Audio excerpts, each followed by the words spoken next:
आता आपण ऊसाला असं खत टाकणं चालू केलेलं आहे. कारण की कसं आहे, शेतकऱ्याला काही आता ऊसामध्ये जाऊन आणि आतमध्ये शिरून जीवाची न पर्वा करता त्या असं पाचट लागतंय. लय अवघड जीवन आहे. त्याच्यामुळं आपण शाळा शिकताना व्यवस्थित शिका आणि कुठे ते पेपर लीक होतात ते झाले नाही पाहिजे. कारण की कसं आहे, आपल्या भारताचं नाव निघलं पाहिजे. नाही तर काय, ह्या देशाची परंपरा चाललीच आहे.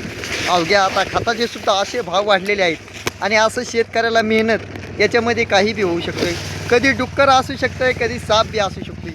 तरी शेतकरी न जीवाची पर्वा करता आपण आपल्या कामामध्ये व्यस्त राहतो. कारण की शेतकऱ्याला ठाऊक आहे आपलं असं खत टाकायचं असतं आणि याच्यामध्ये चालताना असं पाचट लागतंय आणि डोळ्याला लागतंय, नाकाला लागतंय, जिभीला सुद्धा लागते आणि तोंडाला सुद्धा लागते. तरी देखील न पर्वा करता आपण अशी किमिया असती आणि शेतकऱ्याचे खरोखरच काय स्वप्न असते काय नाही. आणि शेतकऱ्याचे लेकरं शाळा शिकताना व्यवस्थित शिकलं पाहिजे. आपण आपल्या आईवडिलाचा विचार केला पाहिजे.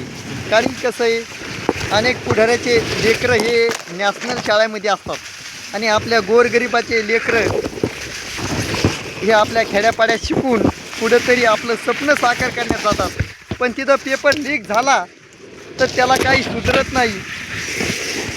त्याच्यामुळे म्हटलं आहे, जय जवान जय किसान.